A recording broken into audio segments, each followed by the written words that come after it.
인천 부평구 한 아파트 23층. 새벽 5시 반, 박영자는 어김없이 눈을 떴습니다. 74살의 몸이지만 알람 시계보다 정확했지요. 무릎이 시큰거렸지만 참고 일어났습니다. 오늘도 해야 할 일이 산더미였거든요. 부엌으로 향하는 발걸음은 조심스러웠습니다. 아들 부부가 잠에서 깨면 안 되니까요. 냉장고 문을 살며시 열고 도시락 재료를 꺼냈습니다. 오늘은 뭘 싸드릴까? 작은 목소리로 혼잣말을 했습니다. 48살 아들 도연이 좋아하는 계란말이와 멸치볶음을 준비하기로 했지요. 이것이 박영자의 하루 시작이었습니다. 영자의 인생은 희생으로 점철되어 있었습니다.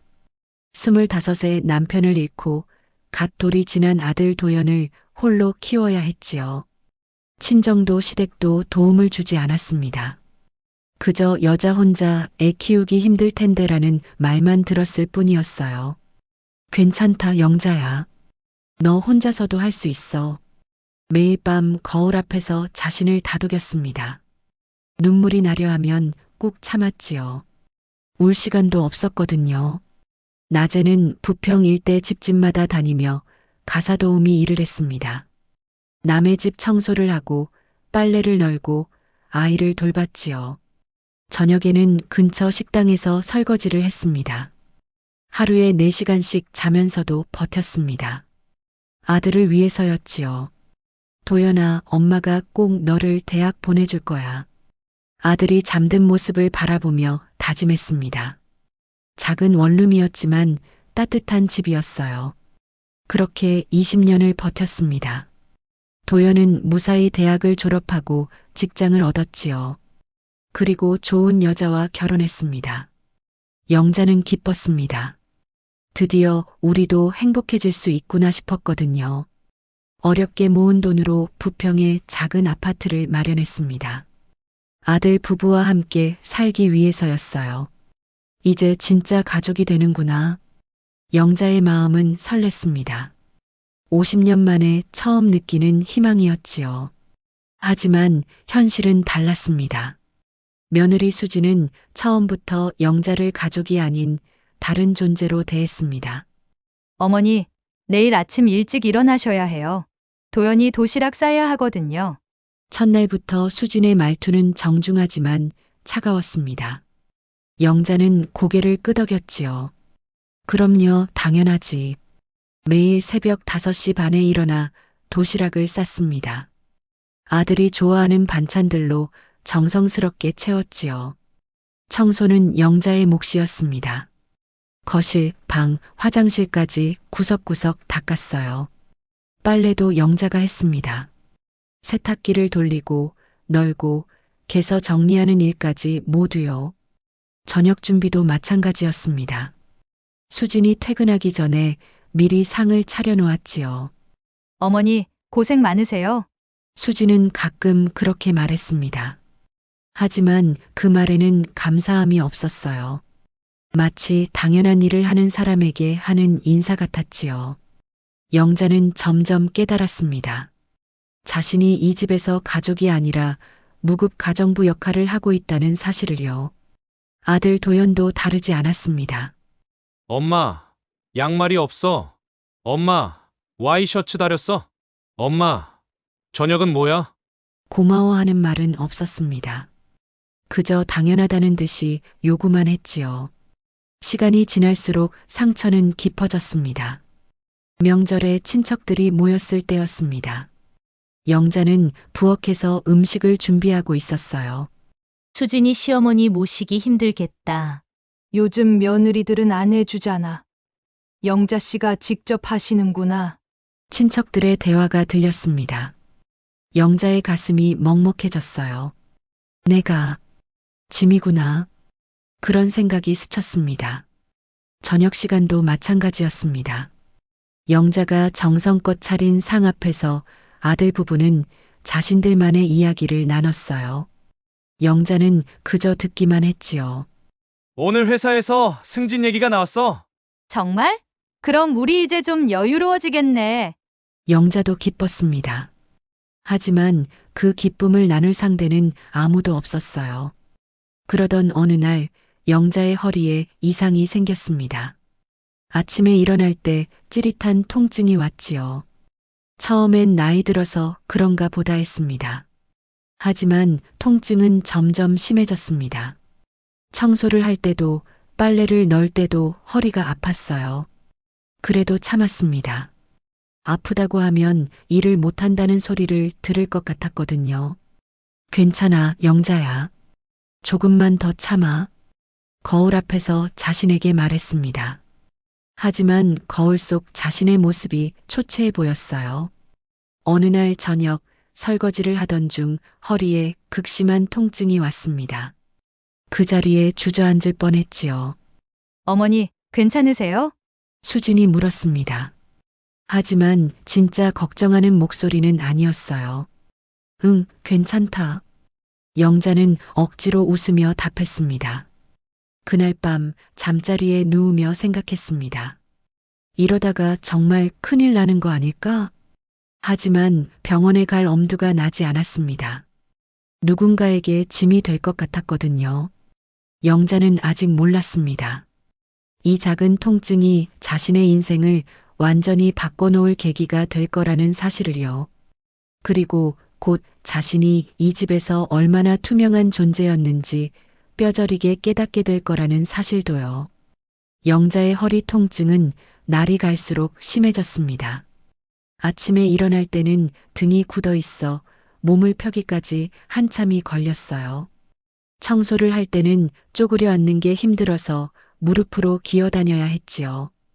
빨래를 넣을 때는 팔을 위로 올리는 것조차 고통스러웠습니다. 그래도 영자는 참았습니다.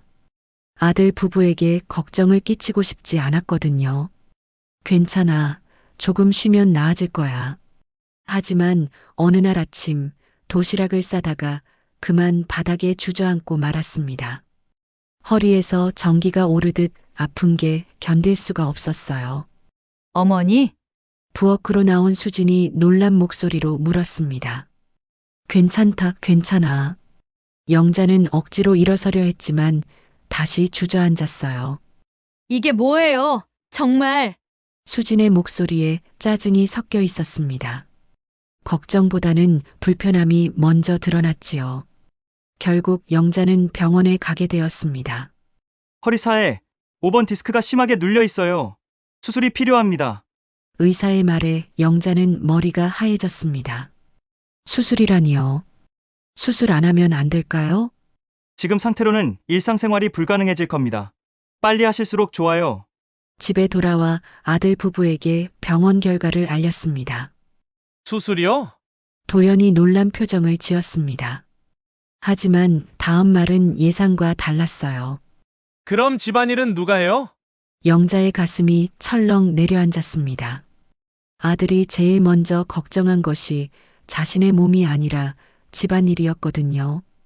도연아, 엄마 수술하는데 그게 먼저 걱정이야? 아니에요, 엄마. 그게 아니라 우리가 어떻게 해야 하나 싶어서.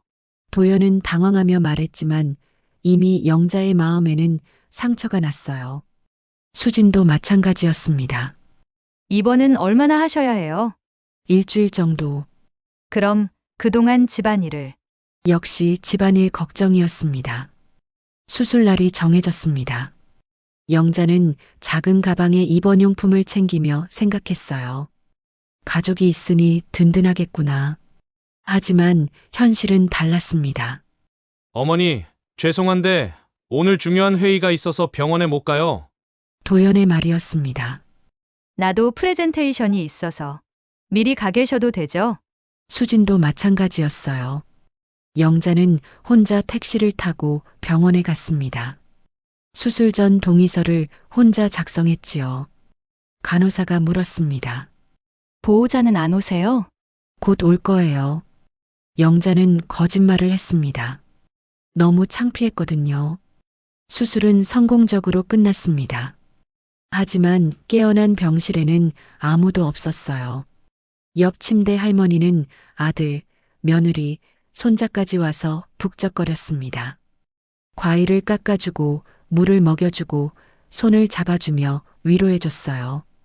영자는 그 모습을 보며 눈물을 참았습니다.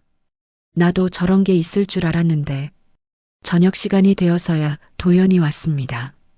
엄마, 수술 잘 되셨어요? 응, 괜찮다. 다행이에요. 그런데 집에 가야겠어요. 수진이가 저녁 준비하느라 힘들어해서. 도연은 10분도 안 있다가 갔습니다. 그날 밤 영자는 잠들지 못했습니다. 간호사가 물 한 잔 갖다 주는 것조차 고마웠어요. 일주일 후 퇴원했습니다. 영자는 아직 허리가 아팠지만 참았어요. 집에 도착하자마자 수진이 말했습니다. 어머니, 내일부터 집안일 가능하세요? 정말 힘들었거든요. 영자는 할 말을 잃었습니다.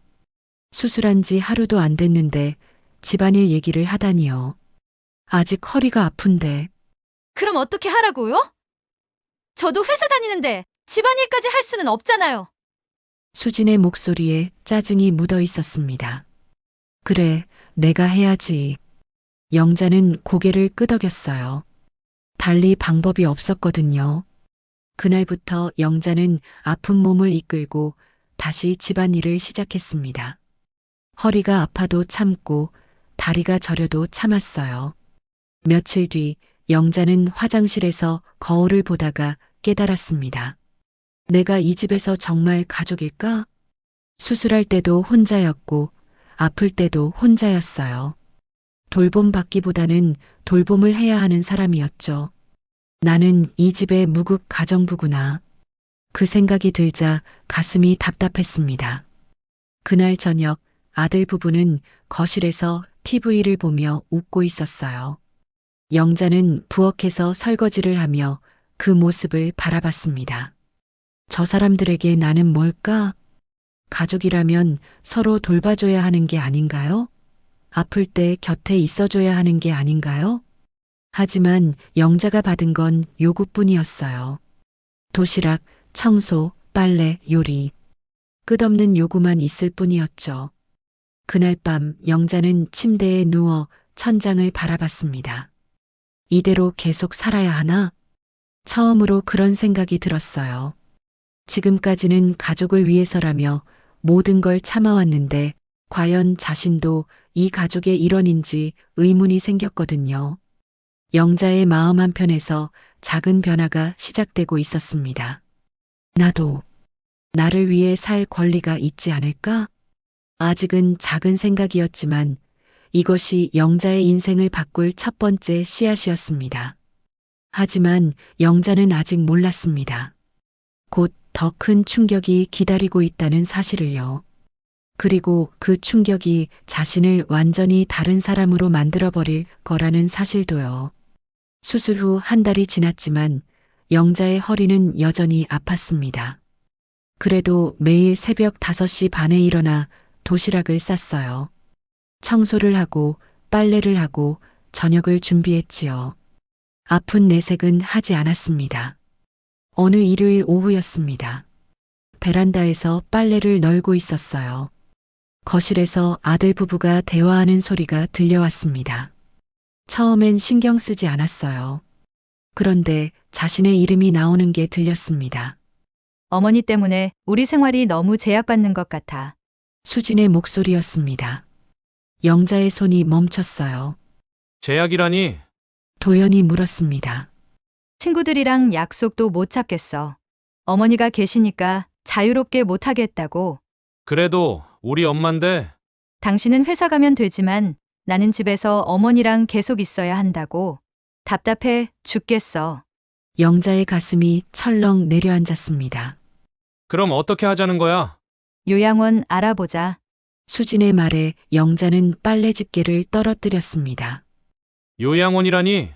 어머니 나이도 있으시고 전문적인 케어를 받으시는 게 좋지 않을까? 그 순간 영자의 무릎에서 힘이 빠졌습니다. 베란다 바닥에 주저앉으며 눈물이 쏟아졌어요. 그날 저녁 영자는 평소처럼 저녁상을 차렸습니다. 하지만 마음은 무너져 내리고 있었어요. 아들 부부와 마주 앉아 밥을 먹으면서도 낮에 들은 대화가 머릿속을 맴돌았습니다. 내가 짐이구나. 평생을 아들을 위해 희생했는데 결국 짐 같은 존재가 됐다는 사실이 믿어지지 않았어요. 어머니, 괜찮으세요? 밥을 안 드시네요. 도연이 걱정스럽게 물었습니다. 응, 괜찮아. 영자는 억지로 웃으며 답했어요. 하지만 목구멍에 뭔가 걸린 것 같아서 밥이 넘어가지 않았습니다. 며칠 뒤 더 충격적인 일이 벌어졌습니다. 아들 부부가 가방을 싸고 있는 모습을 봤어요. 어디 가니? 영자가 물었습니다. 제주도로 가족 여행 가요? 수진의 대답이었습니다. 가족 여행이면 나도? 영자는 조심스럽게 물었어요. 엄마는 집에서 쉬세요. 저희끼리 다녀올게요. 도연의 말에 영자는 말문이 막혔습니다. 가족끼리 다녀온다고 했는데 나는 가족이 아닌가? 그게 아니라 엄마는 여행 다니시기 힘드실 것 같아서. 내가 힘들다고 언제 말했어? 영자의 목소리에 처음으로 서운함이 묻어났습니다. 어머니, 너무 예민하게 받아들이지 마세요.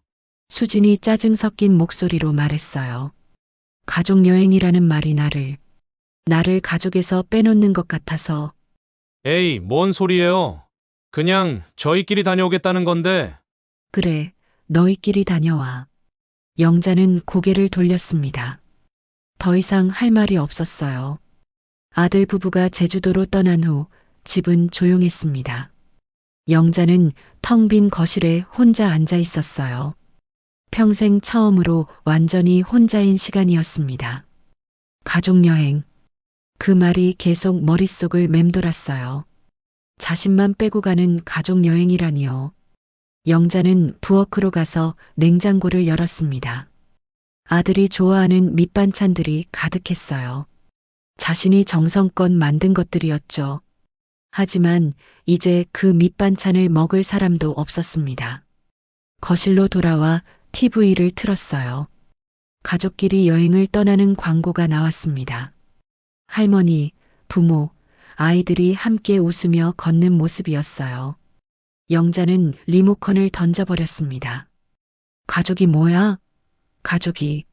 목소리가 떨렸습니다. 평생 처음으로 울음을 참지 않았어요. 그날 밤 영자는 잠들지 못했습니다. 천장을 바라보며 자신의 인생을 되돌아봤어요. 25세 남편을 잃고 아들을 홀로 키웠습니다. 밤낮 없이 일해서 대학까지 보냈지요. 결혼할 때도 아파트까지 마련해줬어요. 그런데 결국 이런 대접을 받는구나. 이틀째 되는 밤 영자는 거울 앞에 섰습니다. 74살의 자신이 보였어요. 주름이 깊게 패인 얼굴, 구부러진 어깨, 거친 손. 평생 남을 위해 살아온 흔적들이었습니다. 영자야, 너는 뭘 위해 살았니? 거울 속 자신에게 물었어요. 아들을 위해서? 그런데 그 아들이 너를 짐이라고 하네. 눈물이 또 흘렀습니다. 하지만 이번엔 다른 감정이 섞여 있었어요. 분노였습니다. 이제 그만하자. 남을 위해 사는 건 그만하자. 그 순간 영자의 마음속에서 무언가가 바뀌었습니다. 평생 내가 참으면 된다며 살아왔는데 이제는 더 이상 참고 싶지 않았어요. 내 집이야. 내가 사서 내가 사는 집이야. 영자는 거실을 둘러봤습니다. 자신이 어렵게 모은 돈으로 산 아파트였어요. 내가 왜 여기서 눈치를 봐야 하지?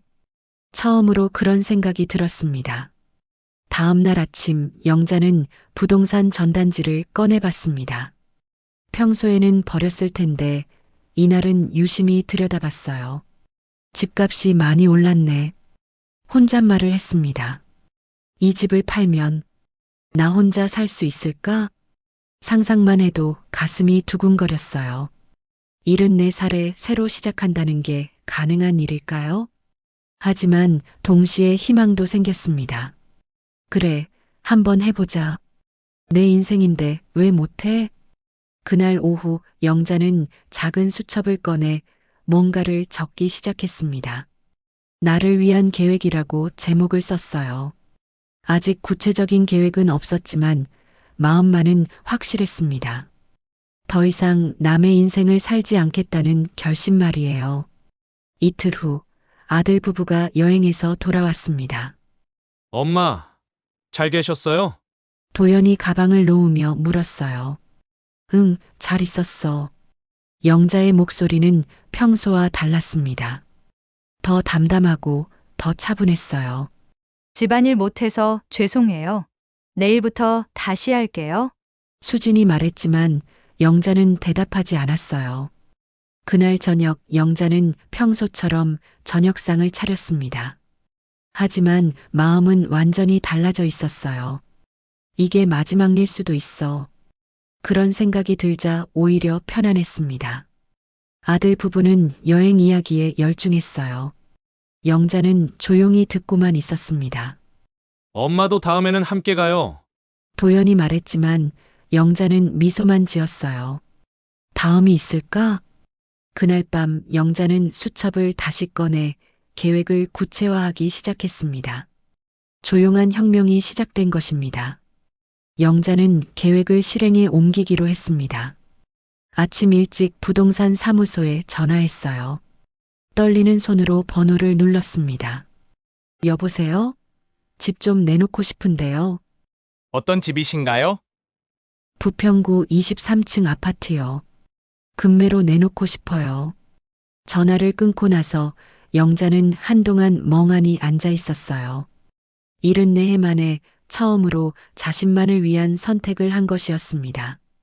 그날 오후 부동산 중개사가 집을 보러 왔습니다.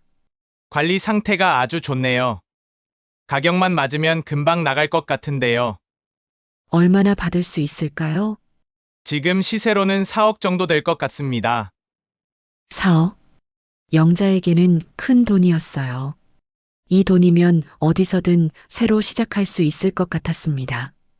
영자는 비밀리에 준비를 시작했습니다. 옛 친구 경희에게 전화를 걸었어요. 30년 전 함께 일했던 동료였습니다. 경희야, 나야, 영자. 어머, 영자야. 얼마만이야? 그동안 잘 있었지? 혹시 내가 울진에 산다고 했지? 응. 남편 정년하고 내려왔어. 바다 보이는데 작은 집 하나 얻어서 살아.